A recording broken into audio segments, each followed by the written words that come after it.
Olá, seguidores do Júnior Alac. Aqui é o Dr. Laí Ribeiro.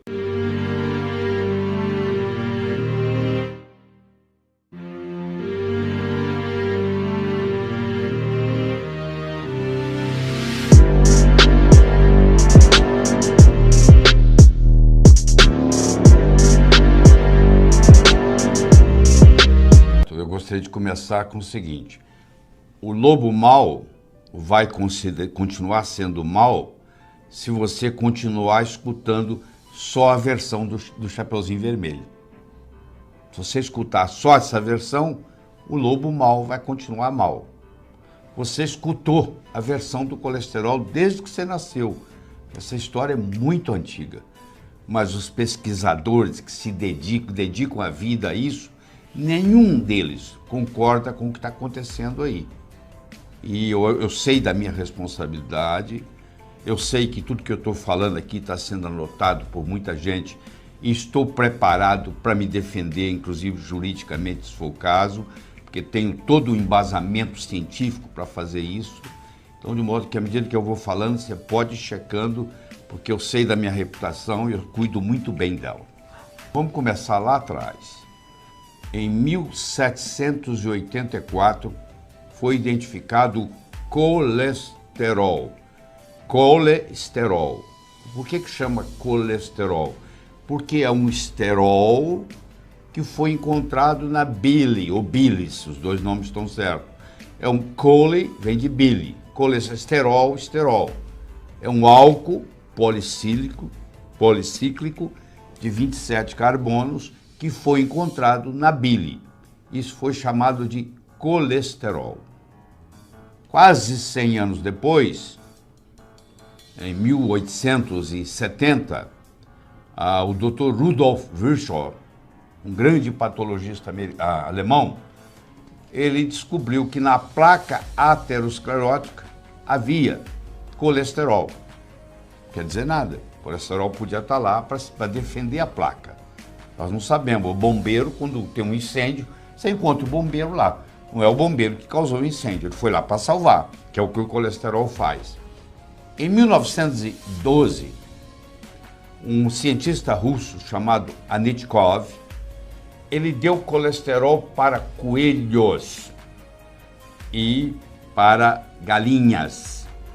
E tanto os coelhos quanto as galinhas desenvolveram aterosclerose. Coelho e galinha não são carnívoros. Não são herbívoros, só come planta. Colesterol é uma estrutura animal. Não existe colesterol em nenhuma planta. Nenhum do gênero do reino vegetal tem colesterol. Então foi dado um alimento, como foi dado, por exemplo, farelo de osso para as vacas na Inglaterra, e as vacas desenvolveram a doença da vaca louca, exatamente a mesma coisa. Então foi desenvolvido a aterosclerose nos coelhos e nas galinhas. Isso foi publicado. O próprio Anitkov, anos depois, mostrou que quando ele fez isso em ratos, ele não conseguiu a mesma coisa.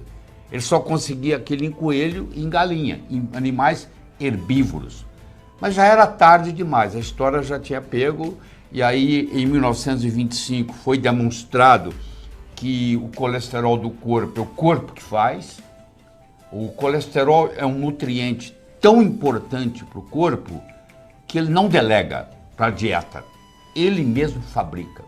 Quer dizer, 85%, 90% do seu colesterol ele é fabricado pelo próprio corpo. O colesterol é um lipídio. Toda gordura é lipídio, mas nem todo lipídio é gordura. Vou falar de novo. Toda gordura é lipídio, mas nem todo lipídio é gordura. Colesterol nunca foi lipídio.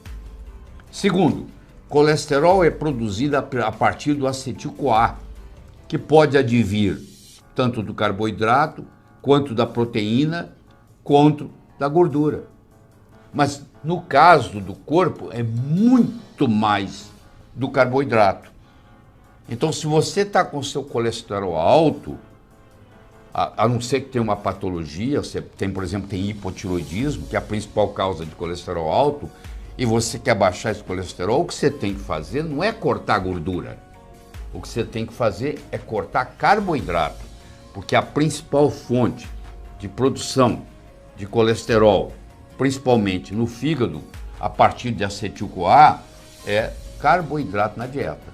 Então, todo mundo que reduz carboidrato na dieta, automaticamente tem uma queda no colesterol. Eu acho que seria uma sacanagem cósmica se isso acontecesse, desculpe o termo, porque o colesterol é um nutriente que está na membrana de todas as células do corpo, 100 trilhões de células. Ele está na bainha de mielina que encapa os nervos.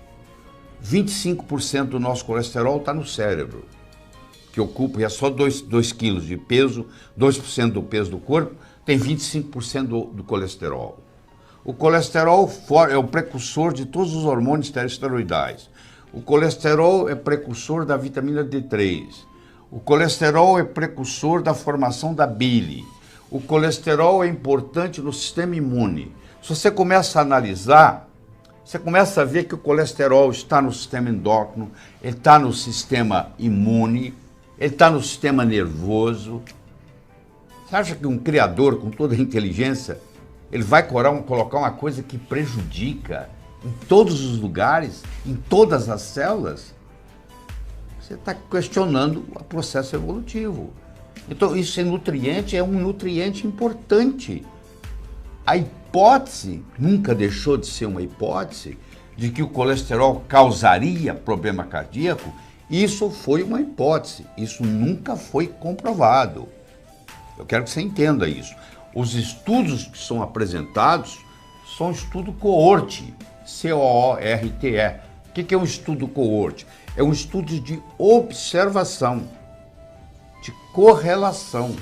Olha só, essa história de colesterol e de gordura saturada, que nós vamos poder discutir aqui também, que é outro mito, que eu desafio você de novo a me achar um trabalho mostrando que gordura saturada dá problema cardíaco. Eles tentaram isso com vários estudos. Eles tentaram isso com um estudo de Honolulu, tentaram isso com um estudo de Porto Rico, tentaram isso com um estudo de Chicago, e o grupo de colaboração Cochrane, que faz as revisões sistemáticas, fez um trabalho enorme de revisão, de meta-análise, e chegou à conclusão que também não existe causalidade entre gordura saturada e doença cardiovascular. Mas a maioria dos médicos continua acreditando nesse dogma. Eu desafio aqui você me mostrar um trabalho científico de causalidade, não de correlação. Correlação eu te mostro que aumento de venda de tênis causa diabetes. Isso é correlação. Eu estou falando de causação, de causalidade. Não existe. Foi uma hipótese também equivocada. O senhor está derrubando o mito da gordura. Porém, é fato que 4 em cada 10 pessoas que estão nos assistindo vão morrer por conta de uma doença no coração. Sim, é verdade. E continua sendo assim nos últimos 40 anos. Não há mudança no cenário. Não há mudança no cenário. A doença cardiovascular continua sendo a principal causa de morte. Mas isso não foi sempre assim. Quero que você saiba disso. Isso começou, a primeira descrição de um infarto agudo do miocárdio por oclusão da coronária ocorreu em 1912 nos Estados Unidos. O Dr. James B. Herrick era um médico famosíssimo, também da região de Chicago, e esse indivíduo fez a primeira descrição, publicou o primeiro trabalho, dizendo que havia uma coisa chamada infarto agudo do miocárdio, que era raríssimo naquela época, e que era causado por uma oclusão coronariana. O trabalho dele teve muito pouco impacto, ninguém deu bola. 3, 4 anos depois, ele republicou, já com mais casos, mostrando isso, e isso começou a aparecer nos Estados Unidos e no mundo. Em 1930, 3 mil pessoas nos Estados Unidos morreram de infarto no miocárdio. Em 1960, 30 anos depois, 300 mil morreram de infarto no miocárdio. Você que está aí me assistindo, você deve estar pensando o seguinte: o que causou isso? O que causou não existir praticamente, ser uma coisa raríssima, para ser a principal causa de morte nos Estados Unidos e em todos os países industrializados. 2 fatores vão contar. Deixa eu começar com o primeiro. Em 1910, foi criada uma tecnologia francesa chamada hidrogenação, onde você pegava um ácido graxo poliinsaturado, você hidrogenava ele a alta temperatura, com catalisadores, etc., e isso aumentava o tempo na gôndola. Então, um óleo vegetal poliinsaturado, que estragaria em 10 dias, ele agora pode ficar 1 ano na gôndola do supermercado, que ele não estraga. No momento que essa tecnologia francesa foi criada, da hidrogenação na produção de gordura trans, a Procter & Gamble nos Estados Unidos lançou em 1911, 1 ano depois, o Crisco, que é o óleo cristalizado de algodão. No lançamento do Crisco, usando a tecnologia da hidrogenação parcial, que hoje nós sabemos que produz gordura trans, que é um antinutriente, para lançar isso, eles tiveram que falar mal do resto. Então eles fizeram uma campanha enorme contra a gordura animal, que a sua avó cozinhava, usava o toucinho de porco ou de boi para cozinhar e tinha muita saúde, obrigado. E fizeram uma campanha enorme contra os óleos tropicais, entre eles o óleo de coco. Então o óleo de coco, a banha suína, o toucinho bovino, que era o que se cozinhava as comidas na época, foi banido, porque agora chegou essa novidade, que é o Crisco, que é o óleo de algodão cristalizado, usando a hidrogenação parcial. Passaram-se muitos anos para a gente descobrir que isso, na realidade, era um veneno, porque a hidrogenação parcial cria uma gordura chamada trans, e essa gordura trans, eu vou fazer uma analogia aqui para ficar fácil para você, é como se você colocasse uma coisa de plástico na sua cabeça, amarrasse no pescoço e pedisse você para respirar. Você não conseguiria respirar, você ia morrer sufocado. A gordura trans entra na membrana da célula e sufoca a célula. Estou simplificando o processo. Então, é um antinutriente. Tá? Hoje nós sabemos, ela está sendo banida em vários lugares, no Canadá, nos Estados Unidos, inclusive já tem no Brasil regras para gordura trans. Esse foi o primeiro problema. Aí começaram a aparecer os infartos. O segundo problema foi o aumento no consumo de açúcar. Pra você ter uma ideia, em 1700, os Estados Unidos consumia 2 quilos de açúcar por pessoa por ano. Em 2010, os Estados Unidos estavam consumindo 80 quilos de açúcar por pessoa por ano no estado do Mississippi, que é o pior deles, de comer açúcar. Então aumentou 40 vezes. 40 vezes. Isso representa um aumento de 4.000%.